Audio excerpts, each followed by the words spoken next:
वालेकुम, मेरा नाम इकबाल बख्त है। तो यही मैं कहना कि जिवें तुसीं दोवां ने आख्या कि ਇਹ ਲਾਜ਼ਮੀ ਕਿ ਅਸੀਂ ਪੰਜਾਬ ਨੂੰ ਵੇਖੀਏ ਤੇ ਇੱਥੇ ਕਿਸ ਤਰ੍ਹਾਂ ਜ਼ਨਾਨੀ ਰਹੀ ਹੈ ਤੇ ਕਿਸ ਤਰ੍ਹਾਂ ਉਹਨਾਂ ਦੀਆਂ ਕਹਿ ਲਵੋ ਜ਼ਰੂਰੀਆਤ ਨੇ। ਤੇ ਐਸੀ ਤੇ ਮੈਂ ਪੁੱਛਣਾ ਚਾਹਾਂਗਾ ਤੁਸੀਂ ਅਖਲਾਕੀਆਤ ਨੂੰ ਕਿਵੇਂ ਵੇਖਦੇ ਹੋ ਕਿ ਉਹ ਕਿਸ ਤਰ੍ਹਾਂ ਸਾਡੇ ਮੁਆਸ਼ਰੇ 'ਚ ਕਿਵੇਂ ਜਿਵੇਂ ਸਹੀ ਕਹਿ ਰਹੇ ਹਾਂ ਕਿ ਪਿਛਲੇ ਕੁਝ ਸਾਲਾਂ 'ਚ ਇਵੋਲਵ ਹੋਈਆਂ ਨੇ, ਖਾਸ ਕਰਕੇ ਇੱਕ ਤਾਂ ਜਦ ਅੰਗਰੇਜ਼ ਸਾਮਰਾਜ ਸੀਗਾ ਇੱਥੇ, ਉਹਦੇ ਬਾਅਦ ਜਿਵੇਂ ਸਾਡੀ ਰਿਆਸਤ ਉਹਨੂੰ ਅੱਗੇ ਲੈ ਕੇ ਚੱਲੀ ਹੈ। ਕਿਉਂਕਿ ਬਾਕੀ ਮੇਰੇ ਖਿਆਲ ਤੋਂ ਇੱਥੇ ਨਹੀਂ ਕਿਸੇ ਨੂੰ ਪਤਾ, ਖਾਸ ਕਰਕੇ ਮੇਰੀ ਪੀੜ੍ਹੀ ਦੇ ਜਿਹੜੇ ਨਿਆਣੇ ਨੇ, ਕਿ ਕਿਵੇਂ ਹੀਰ ਕੌਣ ਸੀ ਤੇ ਸਾਹਿਬਾਂ ਕੌਣ ਸੀ ਤੇ ਉਹਨਾਂ ਦਾ ਯਾਨੀ ਕਿਵੇਂ ਉਹ ਡਟ ਕੇ ਰਹੀਆਂ ਤੇ ਕਿਵੇਂ ਉਹਨਾਂ ਨੇ ਆਪਣੀ ਗੱਲ ਮਨਵਾਈ। ਤੇ ਸੌਰੀ ਜੇ ਮੈਂ ਮੌਜੂਦ ਤੇ ਹਟ ਗਿਆ ਦੁਬਾਰਾ ਅਖਲਾਕੀਆਤ ਦੀ ਮੈਂ ਗੱਲ ਕੀਤੀ ਕਿ ਸਾਡੇ ਮਾਸ਼ਰੇ 'ਚ ਕੁਝ ਚੀਜ਼ਾਂ ਨੇ ਜੋ ਕਿ ਬਾਕੀਆਂ ਗਲਤ ਨੇ ਤੇ ਕੁਝ ਨੇ ਨਹੀਂ। ਮੈਂ ਮਿਸਾਲ ਦੇ ਤੌਰ ਤੇ ਗਾਲ ਕੱਢਣ ਦੀ ਮੈਂ ਗੱਲ ਕਰਾਂ ਤੇ ਮੈਨੂੰ ਤਾਂ ਯਾਦ ਹੈ ਕਿ ਸਾਡੇ ਵੱਡੇ ਕਹਿੰਦੇ ਹੁੰਦੇ ਸਨ ਕਿ ਧੀ ਵਹੁਟੀ ਸਾਹਮਣੇ ਗਾਲ ਨਹੀਂ ਕੱਢਦੇ, ਬੱਚਿਆਂ ਨੂੰ ਗਾਲ ਨਹੀਂ ਕੱਢਦੇ। ਹੁਣ ਮੈਂ ਇਹਨਾਂ ਲੋਕਾਂ ਨੂੰ ਵੀ ਜਾਣਦਾ ਜਿਹੜੇ ਕਹਿੰਦੇ ਨੇ ਕਿ ਇਹ ਤਾਂ ਸਾਡੀ ਰੀਤ ਹੈ। ਹੁਣ ਮੈਨੂੰ ਪਤਾ ਲੱਗ ਕਿਵੇਂ, ਮੈਂ ਤਾਂ ਕਦੇ ਆਪਣੀ ਦਾਦੇ ਨਾਨੇ ਨੂੰ ਨਹੀਂ ਸੁਣਿਆ ਇਹਨਾਂ ਗੱਲਾਂ ਨੂੰ ਆਖਦੇ ਹੋਏ। ਤੇ ਇਹ ਤੁਹਾਨੂੰ ਨਹੀਂ ਲੱਗਦਾ ਕਿਤੇ ਨਾ ਕਿਤੇ ਇਹਨਾਂ ਦਾ ਜੜ ਤੇ ਜਿਹੜਾ ਰੌਲਾ ਹੈ ਉਹ ਇਹ ਹੈ ਕਿ ਅਸੀਂ ਆਪ ਨੂੰ ਕਬੂਲ ਨਹੀਂ ਕਰਨੇ ਆ ਮੇਰਾ ਸਵਾਲ ਹੈ। ਤੇ ਅਖਲਾਕੀਆਤ ਵੀ ਕਹਿ ਦਿਓ। ਅਖਲਾਕੀਆਤ ਤੋਂ ਤੁਹਾਡੀ ਮੁਰਾਦ ਮੋਰੈਲਿਟੀ ਹੀ ਹੈ ਨਾ, ਮੋਰਲਸ ਜਿਹੜੇ ਮੋਰਲਸ ਸੋਸਾਇਟੀ ਵਿੱਚ ਯੂਨੀਵਰਸਲ ਮੋਰਲਸ ਤੇ ਜ਼ਾਹਿਰ ਹਰ ਸੋਸਾਇਟੀ 'ਚ ਹੁੰਦੇ ਨੇ ਤੇ ਸਾਡੀ ਮੋਰੈਲਿਟੀ ਜਿਹੜੀ ਹੈ ਉਹ ਆਫ ਕੋਰਸ ਆਪਣੀ ਡਿਫਾਈਨਡ ਵੀ ਹੈ ਵੇ। ਉਹ ਜੋਗਰਾਫੀਆ ਦੇ ਵਿੱਚ ਵੀ ਹੁੰਦੀ ਹੈ, ਕੁਝ ਚੀਜ਼ਾਂ ਸਹੀ ਹੁੰਦੀਆਂ ਨੇ, ਕੁਝ ਚੀਜ਼ਾਂ ਗਲਤ ਹੁੰਦੀਆਂ ਨੇ।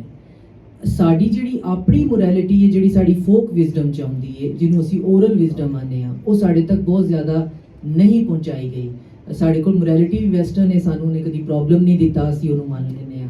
ਇਹਦਾ ਮਜ਼ੀਦ ਜਵਾਬ ਦੇਣ ਤੋਂ ਪਹਿਲਾਂ ਤੁਹਾਡੀ ਗਾਲ ਵਾਲੀ ਗੱਲ ਦਾ ਮੈਂ ਕਰ ਲਵਾਂ ਕਿ ਗਾਲ ਜਾਂ ਜੁਗਤ ਜਾਂ ਜਿਹੜਾ ਮਜ਼ਾਕ ਹੁੰਦਾ ਹੈ ਉਹ ਲਿੰਗੁਇਸਟਿਕਲੀ ਤੇ ਇਹਦੇ ਤੇ ਲੋਕ ਹੁਣ ਰਿਸਰਚ ਵੀ ਪੇ ਕਰਦੇ ਨੇ, ਬੜੀ ਹੋਲਿਸਟਿਕ ਜਿਹਾ ਲਿੰਗੁਇਸਟਿਕ ਐਕਸਪ੍ਰੈਸ਼ਨ ਹੁੰਦਾ ਹੈ।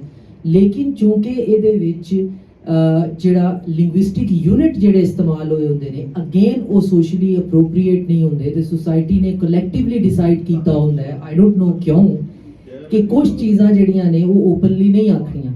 ਉਹਦੀ ਵਜ੍ਹਾ ਕੀ ਹੈ? ਜਿਵੇਂ ਮੰਟੋ ਨੇ ਆਖਿਆ ਸੀ ਕਿ ਮੈਂ ਔਰਤ की छाती को छाती नहीं तो क्या मूंगफली कहूँ, ਉਹਨਾਂ ਤੇ ਮੁਕੱਦਮਾ ਹੋ ਗਿਆ ਸੀ ਨਾ ਕਿ ਕਿਤਾਬੇ ਫੋਸ਼ ਹੈ, ਇਹ ਲਿਖਤੇ ਹੈ ਉਹ ਲਿਖਤੇ ਹੈ। ਤੇ ਗਾਲ ਦੇ ਵਿੱਚ ਉਹ ਲਫ਼ਜ਼ ਹੁੰਦੇ ਨੇ ਜਿਹੜੀ ਸੋਸਾਇਟੀ ਨੇ ਕਲੈਕਟਿਵਲੀ ਡਿਸਾਈਡ ਕੀਤਾ ਹੁੰਦਾ ਹੈ ਅਨਰਿਟਨ ਰੂਲ ਦੇ ਤੌਰ ਤੇ ਕਿ ਇਹ ਐਕਸੈਪਟੇਬਲ ਨਹੀਂ।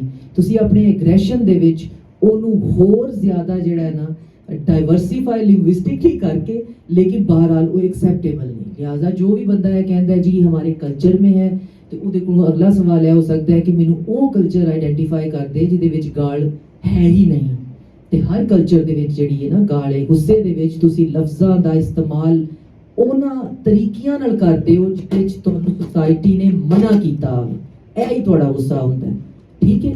ਤੇ ਉਹ ਹਰ ਸੋਸਾਇਟੀ 'ਚ ਵੇ ਅਗਰ ਇਹ ਹੁਣ ਗਾਲਾਂ ਦੇਣ ਦੀ ਜਸਟੀਫਿਕੇਸ਼ਨ ਹੈ ਤੇ ਇਹਦਾ ਮੇਰਾ ਖਿਆਲ ਹੈ ਤੁਹਾਨੂੰ ਜਵਾਬ ਮਿਲ ਗਿਆ ਹੋਏਗਾ। ਜਦੋਂ ਤੱਕ ਸਾਡੀ ਮੋਰੈਲਿਟੀ ਜਾਂ ਕੀ ਤੁਸੀਂ ਆਖਣਾ ਚਾਹੁੰਦੇ ਸੋ ਕਿ ਸਾਨੂੰ ਪਤਾ ਹੈ ਕਿ ਹੀਰ ਕੀ ਇਹ ਤੁਹਾਡੀ ਜਨਰੇਸ਼ਨ ਦੇ ਲੋਕਾਂ ਨੂੰ ਨਹੀਂ, ਤੁਹਾਨੂੰ ਨਹੀਂ ਪਤਾ ਹੋਏਗਾ।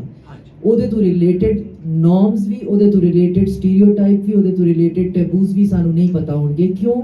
ਕਿਉਂਕਿ ਸਾਡੇ ਉੱਤੇ ਇਸ ਕੰਮ ਦੇ ਉੱਤੇ ਬੜੀ ਮਿਹਨਤ ਕੀਤੀ ਗਈ। ਸਾਡੇ ਉੱਤੇ ਪਹਿਲਾਂ ਸਾਡੇ ਤੇ ਇਨਵੇਡਰਸ ਸਨ ਉਜ਼ਬਿਕ ਡਿਸੈਂਟ ਦੇ ਤੇ ਉਹ ਆਪਣਾ ਕਲਚਰ ਲੈ ਕੇ ਆਏ ਸਨ, ਉਹਨੂੰ ਹਾਈਲਾਈਟ ਕਰਦੇ ਰਹੇ, ਲੇਕਿਨ ਉਹਨੇ ਸਾਨੂੰ ਇੰਨਾ ਬਰਬਾਦ ਨਹੀਂ ਕੀਤਾ ਜਿੰਨਾ ਕੋਲੋਨਾਈਜ਼ਰਸ ਨੇ ਕੀਤਾ। ਉਹਨਾਂ ਨੇ ਸਾਡੇ ਵਾਸਤੇ ਇੱਕ ਕਨਸੈਪਟ ਦਿੱਤਾ ਓਰੀਐਂਟਲਿਜ਼ਮ ਦਾ। ਓਰੀਐਂਟਲਿਜ਼ਮ ਦੇ ਪੂਰੀ ਹਰ ਦੁਨੀਆ ਦੀ ਯੂਨੀਵਰਸਿਟੀ 'ਚ ਉਹਦੇ ਡਿਪਾਰਟਮੈਂਟਸ ਬਣੇ। ਇੱਥੇ ਤੇ ਸਾਡਾ ਪੂਰਾ ਇੱਕ ਓਰੀਐਂਟਲ ਕਾਲਜ ਵੀ ਬਣਿਆ। ਓਰੀਐਂਟਲਿਜ਼ਮ ਦਾ ਮਤਲਬ ਇਹ ਹੁੰਦਾ ਸੀ ਕਿ ਜਿਹੜੇ ਵੀ ਲੋਕ ਹੈ ਵਾਈਟ ਯੂਰਪੀਅਨ ਨਹੀਂ, ਬ੍ਰੌਡਰ ਐਟਲਾਂਟਿਸਿਸਟ, ਇਹ ਸਾਰੇ ਜਿਹੜੇ ਨੇ ਇਹਨਾਂ ਵਾਸਤੇ ਐਸੇ ਐਡਜੈਕਟਿਵ, ਐਸੇ ਮੁਹਾਵਰੇ, ਐਸੀਆਂ ਗੱਲਾਂ ਇਸਤੇਮਾਲ ਕਰੋ ਜਿਹਦੇ ਵਿੱਚ ਇਹ ਬੜੇ ਸਸਪੀਸ਼ੀਅਸ, ਐਗਜ਼ੋਟਿਕ, ਸਪਾਈਸੀ, ਮੈਜੀਕਲ ਇਹ ਤੇ ਲੱਗਣ, ਨਾਰਮਲ ਨਾ ਲੱਗਣ, ਠੀਕ ਹੈ। ਨਾਰਮਲ ਇੰਟੈਲੈਕਚੁਅਲ ਵਿਜ਼ਡਮ ਵਾਲੇ ਲੋਕ ਨਾ ਲੱਗਣ, ਕਿਉਂਕਿ ਜਿੰਨਾ ਵਿਜ਼ਡਮ ਹੈ ਉਹ ਸਾਰੇ ਦਾ ਸਾਰਾ ਗਲੋਬਲ ਸਾਊਥ ਵਿੱਚ ਹੈ, ਨਾਰਥ ਵਿੱਚ ਨਹੀਂ ਜਿਹੜਾ ਉਹ ਹੁੰਦਾ ਹੈ। ਫਿਰ ਗੱਲ ਜ਼ਿਆਦਾ ਵੱਧ ਜਾਏਗੀ।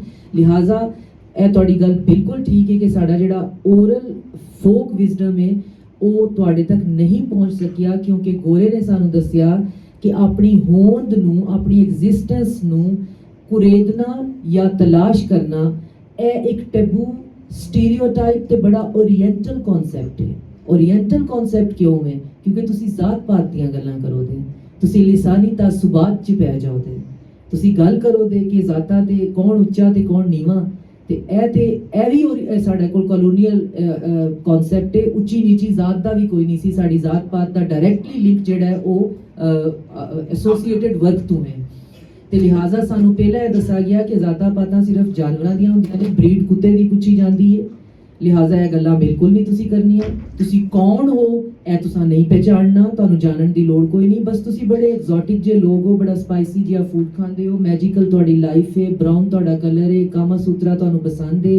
ਉਹਦੇ ਬਾਅਦ ਤੁਹਾਡਾ ਚਾਂਕੜੀਆ ਜਿਹੜਾ ਉਹਨੇ ਤੁਹਾਨੂੰ ਪੋਲੀਟੀਕਲ ਫਿਲਾਸਫੀ ਦੇ ਦਿੱਤੀ, ਇਹਦੇ ਤੋਂ ਅੱਗੇ ਜਾਣ ਦੀ ਤੁਹਾਨੂੰ ਜ਼ਰੂਰਤ ਹੀ ਕੋਈ ਨਹੀਂ। ਤੇ ਤੁਹਾਡੀ ਕੀ ਫੋਕ, ਤੁਹਾਡੀ ਫਿਲਾਸਫੀ ਕੀ ਹੈ, ਤੁਹਾਡੀ ਜ਼ਿੰਦਗੀ ਦੀ ਆਗਾਹੀ ਕੀ ਹੈ, ਤੁਹਾਡੀ ਆਮ ਜ਼ਿੰਦਗੀ ਕੀ ਹੈ। ਮੈਂ ਹੁਣ ਇੱਕ ਕਿਤਾਬ ਲਿਖ ਰਹੀ ਹਾਂ ਉਜ਼ਬੇਕਿਸਤਾਨ ਦੇ ਪਰਫਾਰਮਿੰਗ ਆਰਟ ਦਾ ਡਾਇਲੌਗ ਪੰਜਾਬੀ ਪਰਫਾਰਮਿੰਗ ਆਰਟ ਦੇ ਨਾਲ। ਤੇ ਅਸਾਂ ਬਹੁਤ ਸਾਰੇ ਲਫ਼ਜ਼ ਸਾਡੇ ਉਰਦੂ ਵਿੱਚ ਉਜ਼ਬੇਕ ਨੇ ਜਿਹੜੇ ਬਾਅਦ ਚੋਂ ਤੁਰਕੀ ਵੀ ਕਿਸੇ ਤਰੀਕੇ ਨਾਲ, ਕਿਉਂਕਿ ਉਹ ਵੀ ਤੁਰਕਮਾਨ ਲੋਕ ਨੇ। ਉੱਥੇ ਇੱਕ ਇੰਸਟੀਟਿਊਸ਼ਨ ਹੈ ਬੁਖਾਰਾ ਵਿੱਚ ਮਿਰੌਸ ਦੇ ਨਾਂ ਨਾਲ, ਸਾਡਾ ਲਫ਼ਜ਼ ਮਿਰਾਸੀ ਵੀ ਉੱਥੋਂ ਆਈ ਹੈ। ਮਿਰੌਸ ਇੰਸਟੀਟਿਊਸ਼ਨ ਦੇ ਵਿੱਚ ਉਹ ਆਪਣਾ ਫੋਕ ਵਿਜ਼ਡਮ ਤੇ ਜਿੰਨਾ ਵੀ ਕਲੈਕਟਿਵ ਕੌਨਸ਼ੀਅਸਨੈਸ ਹੈ ਉਹਨੂੰ ਉਹ ਡਾਕੂਮੈਂਟ ਪੇ ਕਰਦੇ ਨੇ। ਅਸੀਂ ਆਪਣੇ ਮਿਰਾਸੀ ਨੂੰ ਮਿਰਾਸੀ ਤੇ ਮਿਰਾਸਣ ਕਰਕੇ ਜਿਹੜਾ ਹੈ ਨਾ ਰੋਲ ਦਿੱਤਾ ਹੈ ਸੜਕਾਂ ਦੇ ਵਿੱਚ। ਸਾਡਾ ਮਿਰਾਸੀ ਜਿਹੜਾ ਵੇ ਉਹਦੇ ਕੋਲ ਵੀ ਤੇ ਫੋਕ ਸਾਡੀ ਉਹ ਕੀ ਸੀ, ਉਹ ਵੀ ਤੇ ਸਾਡਾ CPU ਸੀ ਨਾ। ਹਾਂ 10 ਨਸਲਾਂ ਤੋਂ ਲੈ ਕੇ ਉਹਦੇ ਬਾਅਦ ਉਹਨੂੰ ਪਤਾ ਹੁੰਦਾ ਸੀ ਕੌਣ ਕਿੱਥੇ ਵੇ ਕੀ ਕਰਦਾ ਹੈ, ਫਿਰ ਕਹਾਣੀਆਂ ਪਤਾ ਹੁੰਦੀਆਂ ਸਨ, ਫਿਰ ਪੀੜ੍ਹੀਆਂ ਦੀਆਂ ਅੱਗੋਂ ਪਤਾ ਹੁੰਦੀਆਂ ਸਨ, ਫਿਰ ਉਹਦੇ ਨਾਲ ਹੋ ਸਕਦਾ ਹੈ ਮਲਟੀਪਲਾਈ ਕਰਕੇ ਕਿੰਨੀਆਂ ਗੱਲਾਂ ਉਹਨੂੰ ਪਤਾ ਹੋਣ, ਕਿਉਂਕਿ ਉਹਦੀ ਮੈਮਰੀ ਉਹਦਾ ਕਿਨਸ਼ਿਪ ਵਿੱਚ ਉਹਦੇ ਪੁੱਤਰ ਦੀ ਮੈਮਰੀ, ਉਹਦੇ ਧੀ ਦੀ ਮੈਮਰੀ, ਪੁੱਤਰ ਦੀ ਮੈਮਰੀ, ਉਹ ਨਸਲ ਦਾ ਉਹਨਾਂ ਦਾ ਕੰਮ ਹੀ ਹਾਫਜ਼ੇ ਦਾ ਕੰਮ ਸੀ।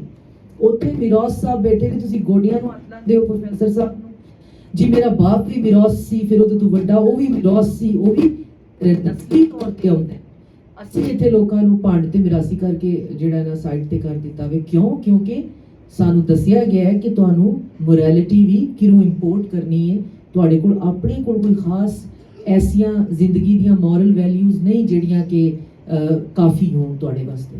ਅਗਰ ਇਹ ਤੁਹਾਡੇ ਜਵਾਬ ਨੂੰ ਮੈਂ ਕਿਉਂਕਿ ਪੂਰੀ ਤਰ੍ਹਾਂ ਸਮਝ ਨਹੀਂ ਸਕੀ।